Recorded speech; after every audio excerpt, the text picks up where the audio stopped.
Hurricane Michael ripped through the Florida Panhandle 6 years ago.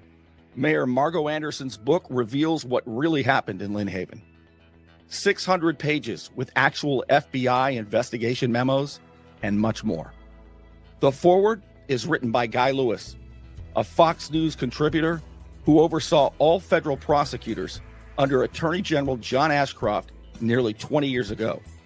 He represented James Finch, the longtime contractor hit with bogus charges so absurd that 2 juries rejected them. It didn't take long for the second jury to return a not guilty verdict. Margo's book is a journey of legal treachery that will shock the conscience of every American. Order your copy today of Hurricane Michael, Storm of Corruption at Amazon.com. Or you can pick up a copy in Lynn Haven at Victoria's Last Bite. All right, so I'm going to get right to it. I'm going to show you something crazy. Imagine if you were involved in a car crash and it wasn't your fault, and your vehicle had $20,000 of damage to it. Let's say you had a nice newer vehicle, like a 2023 Infiniti, something like that. And somebody pulls out in front of you and causes a pretty significant accident. One that took place, according to the police reports, at 46 miles an hour. According to the Parker police reports, I think it was probably more like 30, 35, something like that. But, let's just go with the Parker police report. Pretty significant crash. And something like $20,000 worth of damage to the vehicle. And just imagine have you ever been in a crash like that? Just imagine that you have to have a medical treatment and you expect, the police are going to come and fill out a police report and hold the other driver accountable, because as you start your medical treatment, soon enough, the insurance companies will start calling, wanting to, were there any witnesses? Is there any evidence of this? Because, we want to make sure that it was the other driver who was at fault. But imagine if the police department submits to the court that there's no accident at all. All the other driver did was simply run a stop sign. So let me show you something. This is what was submitted to the court. I blew it up. Okay, this was filed. It's public record. But again, I am not saying the name of the at-fault driver who is 18, just because I don't want to do that.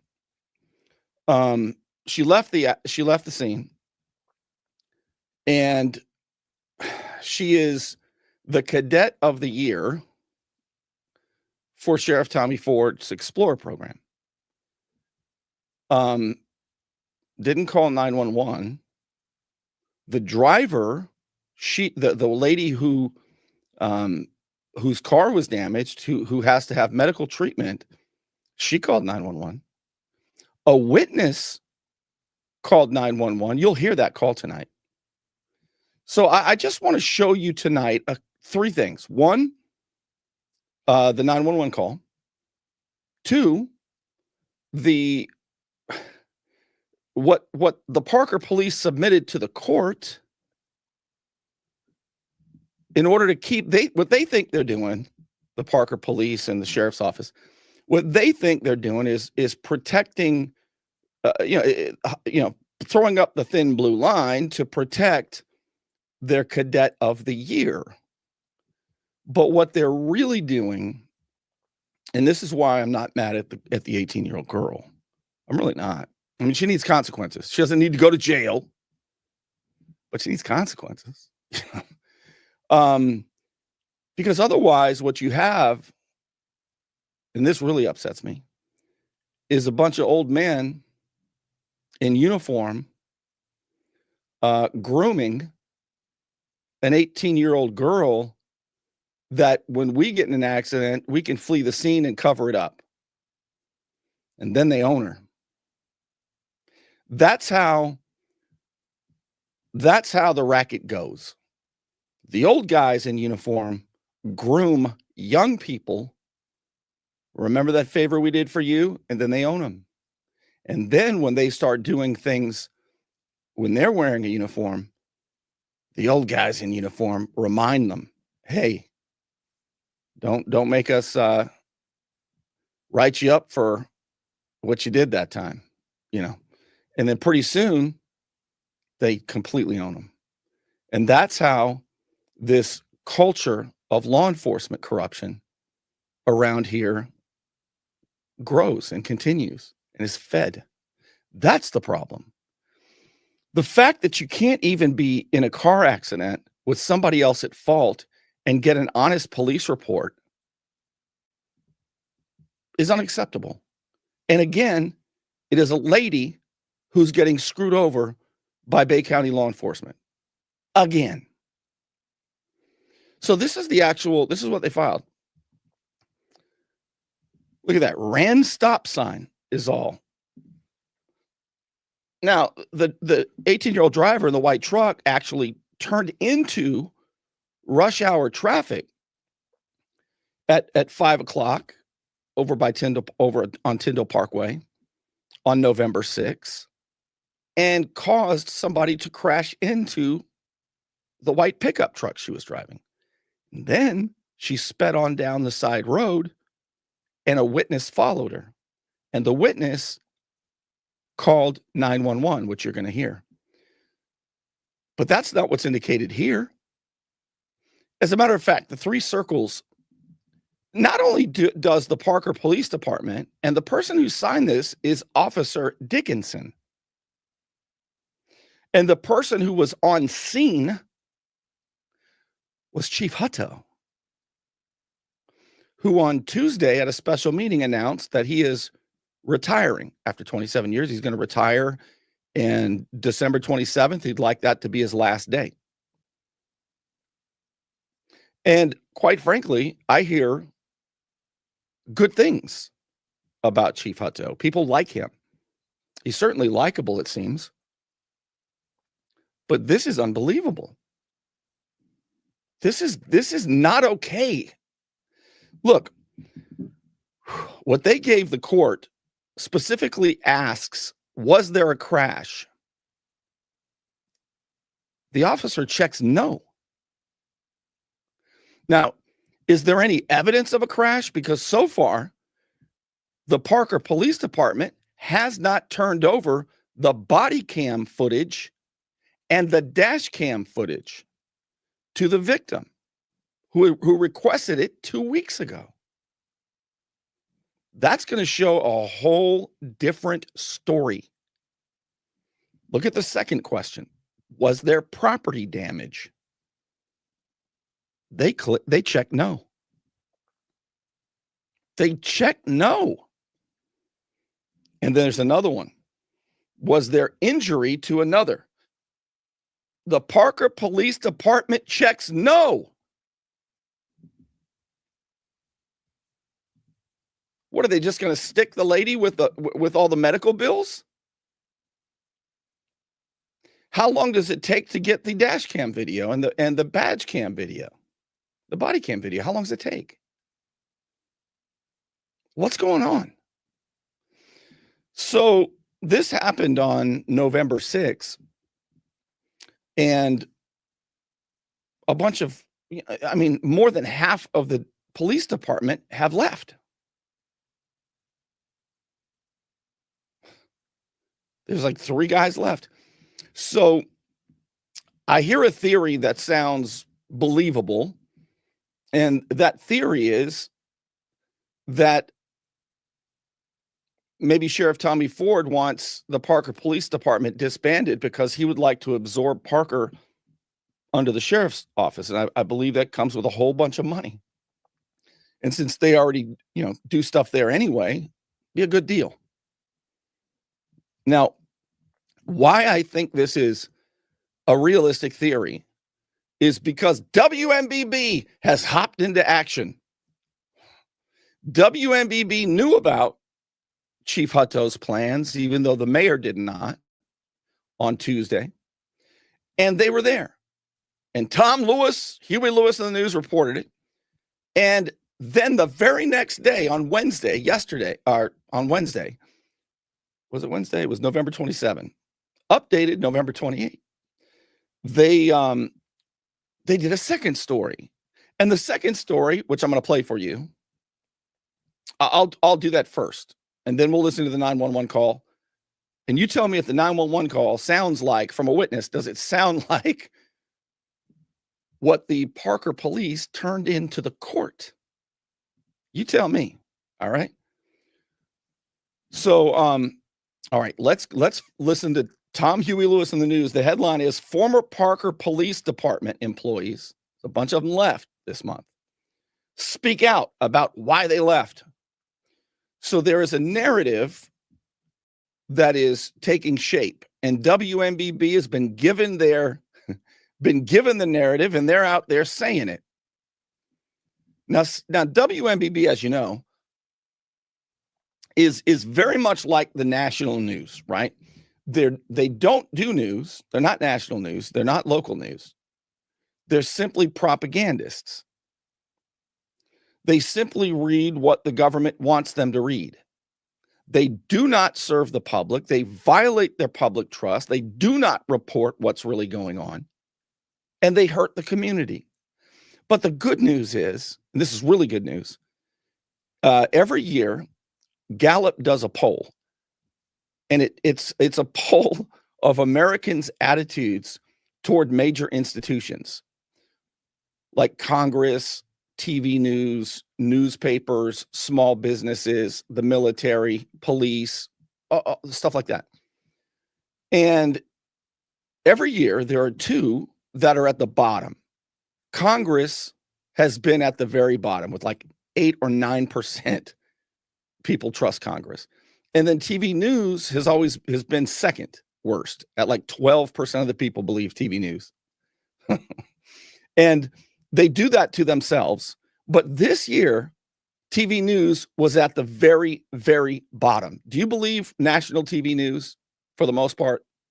They were bought by 6 corporations in the mid 2000s, like 2014, 2015. So Verizon and Disney and Comcast, they own these media outlets. So they're not news. They're simply propaganda arms masquerading as news. It's awful, but people have caught on to it. And I think they've also caught on to it here. So let's take a look at Tom Lewis and this news story. And you tell me if it looks like there's a scheme being devised to disband the Parker police. And who do you think would be behind this scheme? I don't know, but I've sort of hinted to you who I think would benefit the most, and that would be my best guess. First, let me thank a sponsor, and we're going to go right to WMBB and then the 911 call. You want to look good? You want to feel good? Little John's Big and Tall is where it's at, right across the street from Sky's Pizza Pie, 5700 North Davis Highway. You can find out more online at littlejohnsbigandtall.com. He's also a member of the iTex trading community, where your iTex dollars are welcome. All right. So why have so many police officers left this month? Well, they don't get along with the mayor, and I hear that is true, and I believe that. I've been told by sources that Mayor Andrew Kelly and Police Chief Hutto did not get along. What's weird, though, is that from what I understand, Mayor Kelly is not running again, and the election is in April, so he's not going to be around that much longer. But anyway, so when WMBB starts reporting that it's that scoundrel, that so-and-so, that son of a, the mayor that's causing all of this, I believe there is truth to it, but I also believe there's more to the story. And I want to know what it is. Watch. Fallout tonight about yesterday's special Parker City Council meeting where citizens were upset over the police chief retiring and several employees quitting.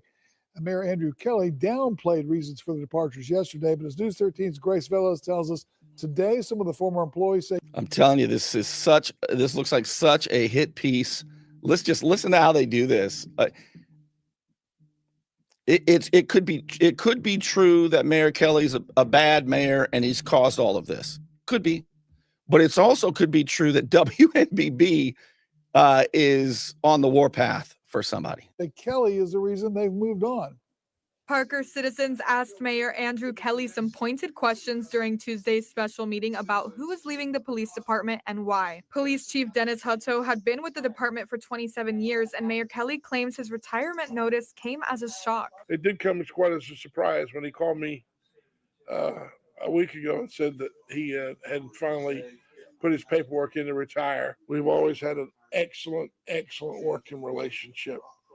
And he'll be sorely missed. I can't speak for everybody, but by me, he'll be sorely missed. Kelly admitted 2 other officers left recently, and 2 more said they would be leaving, all for better paying jobs. Chief Hutto's wife also said a dispatcher quit last Friday. You will have 3 left. Okay. And no dispatcher because she quit Friday. Okay. We asked the mayor why the dispatcher quit. Sometimes they give me a copy. Sometimes they don't. Our secretary, be cautious what I say here. The secretary turned in a resignation Friday.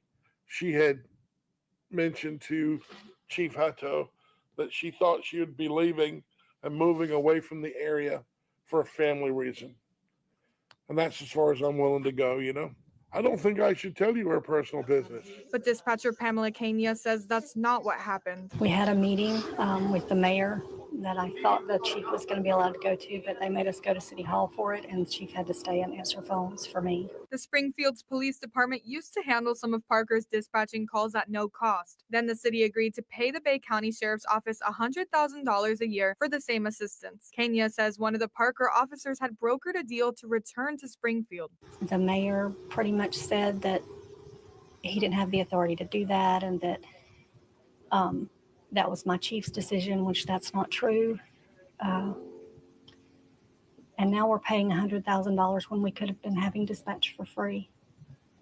So, and I pretty much told him that the reason things were happening the way they were was because of him.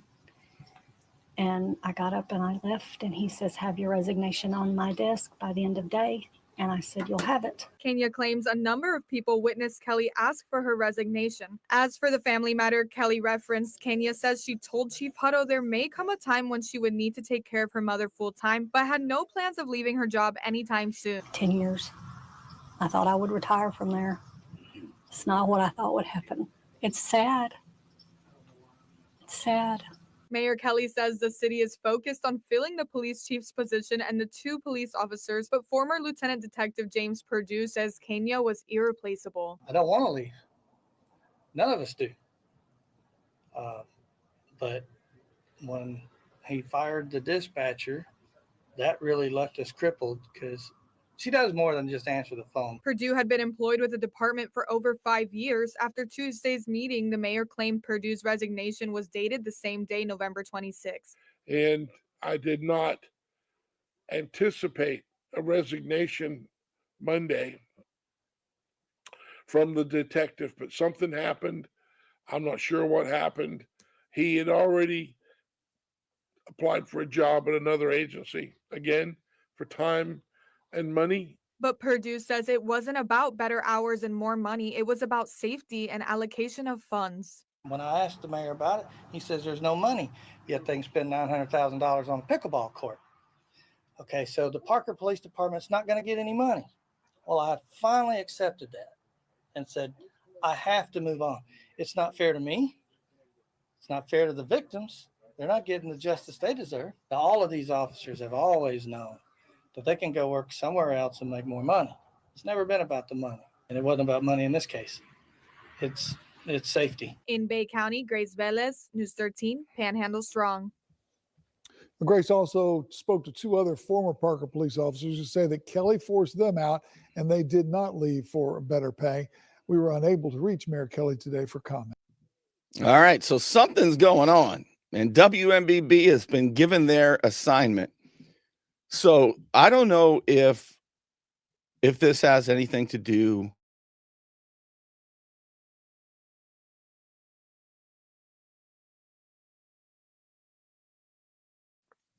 So let's take a listen. I'm going to show you again what they turned into the court, the Parker police, regarding this accident on November 6th.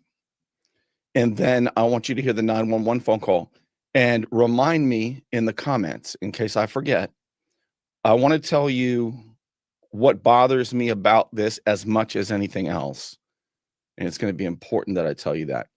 All right, let's first thank another sponsor and then go to the 911 call. Have you received a speeding ticket for which you want no points placed onto your driving record? I'm El Saline, 850-215-0628. Let me help you. Don't let back pain and neck pain get you down.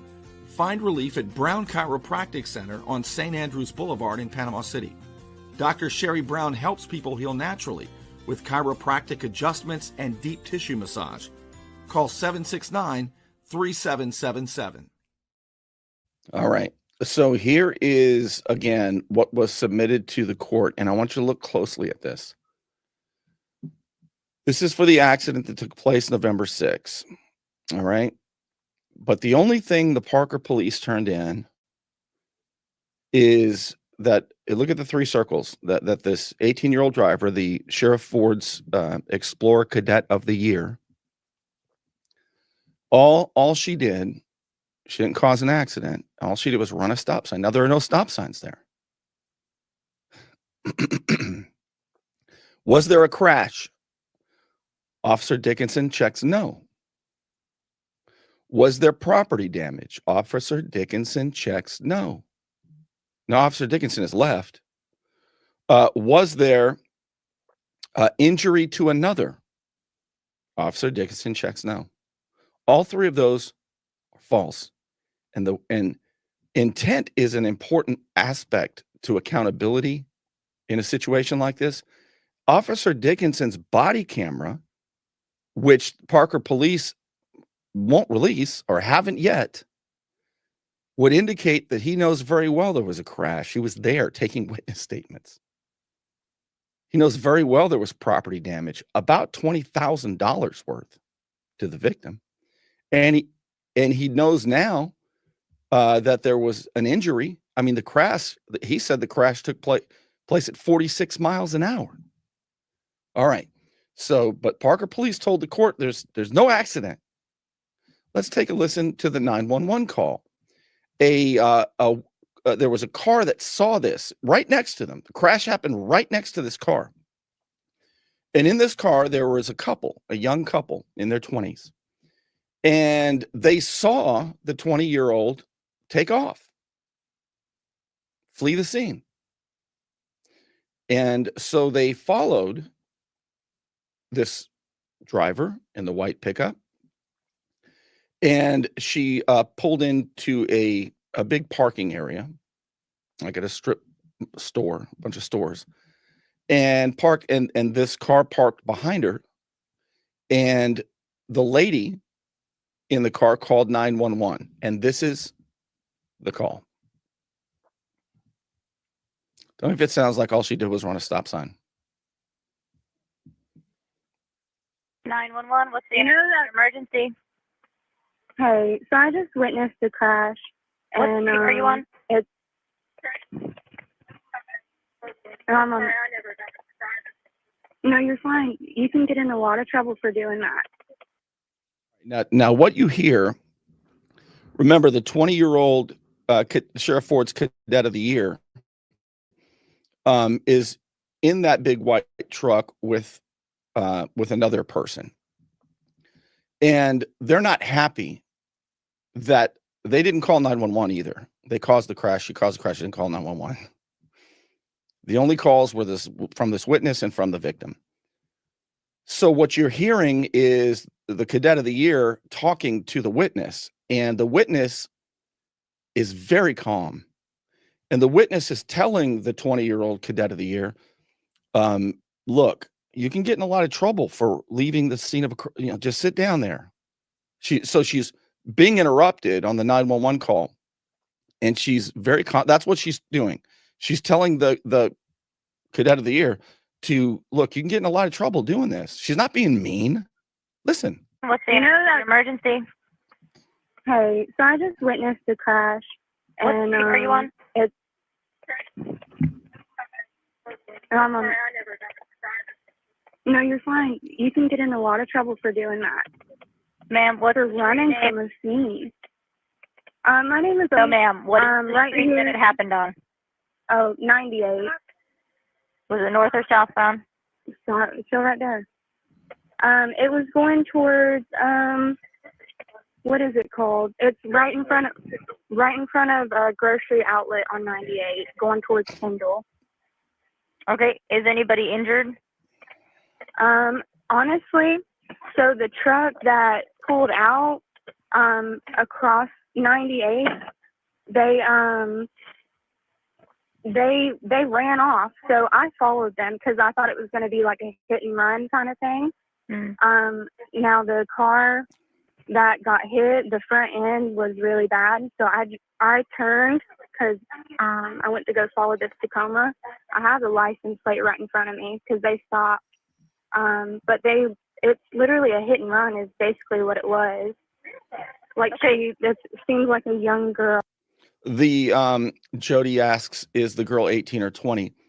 The person who caused the crash, if I said 18, I'm wrong. No, it is 18. The cadet of the person who caused the crash is an 18-year-old girl. Okay, the Explorer Cadet of the Year. But she stopped right here in the Planet Fitness parking lot. Okay. So both vehicles that are involved are still there? No, I'm behind the Tacoma that hit the vehicle on 98. Okay. Tacoma, where is the vehicle that's on 98 that was hit?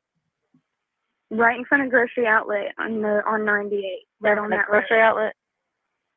Yeah, but they're on 98. Just the location is right there in front of 98. Okay. Grocery Outlet. I'm sorry. That's okay. Okay. But I wanted to follow this Tacoma just because I've been involved in a hit and run, and that's what it looked like to me. Okay. Do you want her license plate? Cause give me just one moment, okay? You're fine.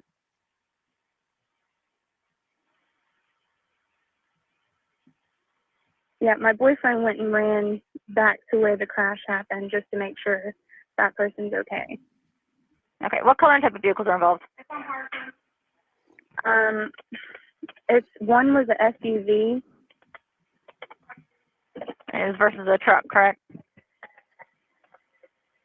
It was like I want to say some kind of like similar to a Honda Pilot. It was a darker color. My boyfriend is getting the thing from it now, but the car that hit them is a white Tacoma. Okay. And the white Tacoma pulled into the Winn-Dixie parking lot? They fled the scene, so they hit, and she just kept on going, kept on trucking. I understand. And you followed her, and she pulled into the Winn-Dixie parking lot? She went around all these little shops, and yes, we're in Winn-Dixie parking lot right in front of Planet Fitness. Okay. She's pulling into this nail spot. Okay. Okay, give me just a moment. Yeah, you're fine. Is the Honda Pilot still on 98? Is it blocking any lanes of traffic? I think so. Okay.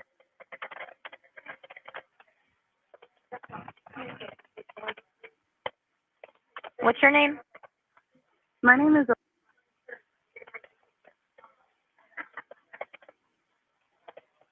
All right, Alexa. Yeah, it all happened so quick, but I think she's okay. My boyfriend ran to go check on the other people, make sure that they're all right and out of traffic. Okay. We've got that call sent up. Our units will be en route as soon as possible. Just give us a call back if anything changes before we get there, okay? Okay. Now, does that sound anything at all like what the Parker police gave the court? I mean, they actively checked that there was no crash, no property damage, and no injury to another. No wonder the Parker police don't want to turn over the body cam video. Now, so you see what happened, right? It was rush hour on Tyndall Parkway. And at 5:03 p.m., that witness who followed the 18-year-old driver, who left the scene and did not call 911, I'm sorry, I'm trying to remember where I was in this. That was on Highway 98. And after the young driver pulled in front, made a left turn that pulled in front of the lady that crashed, she took off. And after the 911 call, Parker police officer Dickinson, he arrives not on Tyndall Parkway where the victim is, but he arrives where the young girl is. The Explorer Cadet of the Year, Tommy Ford's Cadet of the Year. And then Chief Hutto also goes to where the young girl is. And they're there for quite a while. And the story, and then they finally, after quite a while, come to Tyndall Parkway, where the victim of the crash was helped by civilians and passersby, long before the Parker police ever made it out there. So when the Parker police finally get to the victim on the busy road, Tyndall Parkway, at rush hour traffic, they have this whole story now, the chief and the officer, and they tell the victim, the lady, we're not going to charge her for a hit and run. That's a third-degree felony and 5 years in prison. And, she's only 18. And quite frankly, I don't want them to charge her for that. I don't want that. Now, there's a lot of things I don't want. But enforcing the law is clearly not important at all in this particular case. Maybe it is in all the other cases that the Parker Police Department are involved in, but not in this case, because they didn't even write a ticket to this young driver for causing the accident. And then they came up with a story. And this is what people are saying. And this is what I wanted to tell you when I said, remind me. This is the part that angers me. There is a story now, and I've heard it from a few people, that there's two sides to every story, Bernie. What you don't know is that the lady who was in the accident, she got out of the car and started screaming and yelling at this young 18-year-old driver who's never been in a situation like this and didn't know what to do, so she just fled. She was going to come back, though. She didn't call 911, but she was going to come back eventually, the police say. They just spent like a half hour with her, the chief and the other officer. And they make all kinds of excuses. And then the police officers are telling people that the real victim, the lady, was hostile. She's psycho. She chased and cursed at this girl, and this girl's just trying to get away. She didn't know what was going on. They all know that that's not true, and the body cam will reflect that. The lady who is the victim in this accident, driving the Infiniti with $20,000 of damage and slight injuries, she never got out of the car. She never got out of the car, and she never even saw the other driver, the young girl, until the 18-year-old came back with the two Parker police officers to apologize. All right, so that's an outright lie. It's also untrue that the witness who you just heard The Parker Police Department is telling people that that 911 call that you just heard, that really nice young lady that called in that accident, that she was parking and blocking this girl and screaming at her. Now, does that 911 caller sound like she was screaming at the young girl, or did she sound like she had compassion? Hey, you can get in a lot of trouble for this. Just hang tight. I'm on the phone with 911. Just did she seem like she was being hostile to the 18-year-old driver? So what bothers me, now there were a couple of ladies who were near the crash, near that impact of that crash, and they had like a baby stroller, and they were mad that the 18-year-old driver took off down the street because the crash happened really close to where they were on the sidewalk. Now they yelled and cussed at the driver in the truck, but I don't think the driver in the truck would have heard that. What I'm telling you is the Parker Police Department have made up a story that the 18-year-old girl is now the victim, that she was trying to flee very hostile people, and that she was going to come back, and she just didn't know any better, and that she didn't do anything wrong. In fact, she followed the law. It's the crazy lady. It's that crazy lady driving the Infiniti who wants the body cam footage. She's the one causing all the trouble. So it's yet another example of a police department gaslighting and really just discrediting good citizens. And it's almost always, it seems like a woman that they do this to. Now, here's what I wonder, because we already have the 911 call that's you heard and the filing of the running a stop sign ticket. And we see that the police department said there was no crash. So is the lady getting medical treatment? What is she able to give her insurance company? Is there video like there was of Chief Ramey when he did his hit and run? Is there video that will support the Parker Police Department's assertion that the real victim, the lady, did she get out of the car and scream and yell at the 18-year-old driver who's, the victim here? Did the witness who you just heard sounded awfully nice to me, that lady, very calm. Did it sound like she is there going to be any video that ever comes out that supports that the 18-year-old driver in the white pickup truck was just, scared because hostile witnesses were chasing her down? That's what the Parker Police Department says happened. Now, what if video emerges that shows that's just not at all what happened? So when you hear people say, you don't know the other side of the story, again, I encourage you not to argue with these people, because they're being told this by the Parker Police Department. Why? Why is this happening? Why can people who are victims of auto accidents not get honest services from law enforcement in Bay County? Why is this stuff happening? Is this fraud upon the court? Is this a 14th Amendment violation where a citizen doesn't get equal application of the law, equal treatment under the law?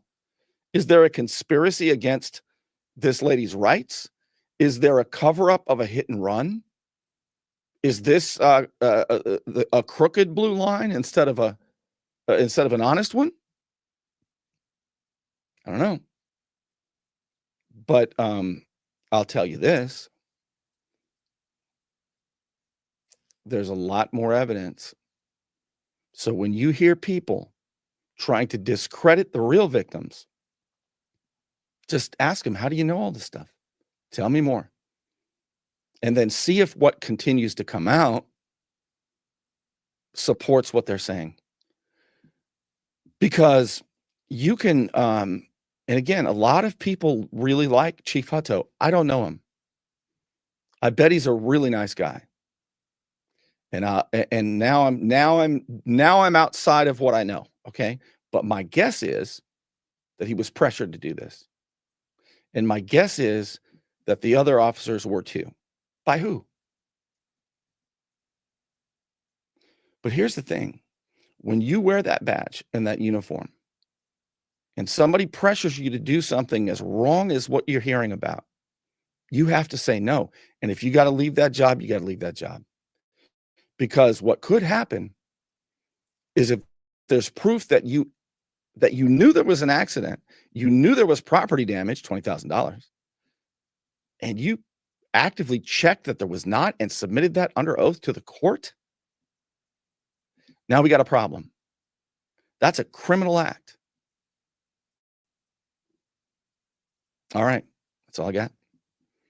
But I'm telling you right now, these narratives that try to paint the real victims into crazy people, the gaslighting that takes place in this town, it needs to stop.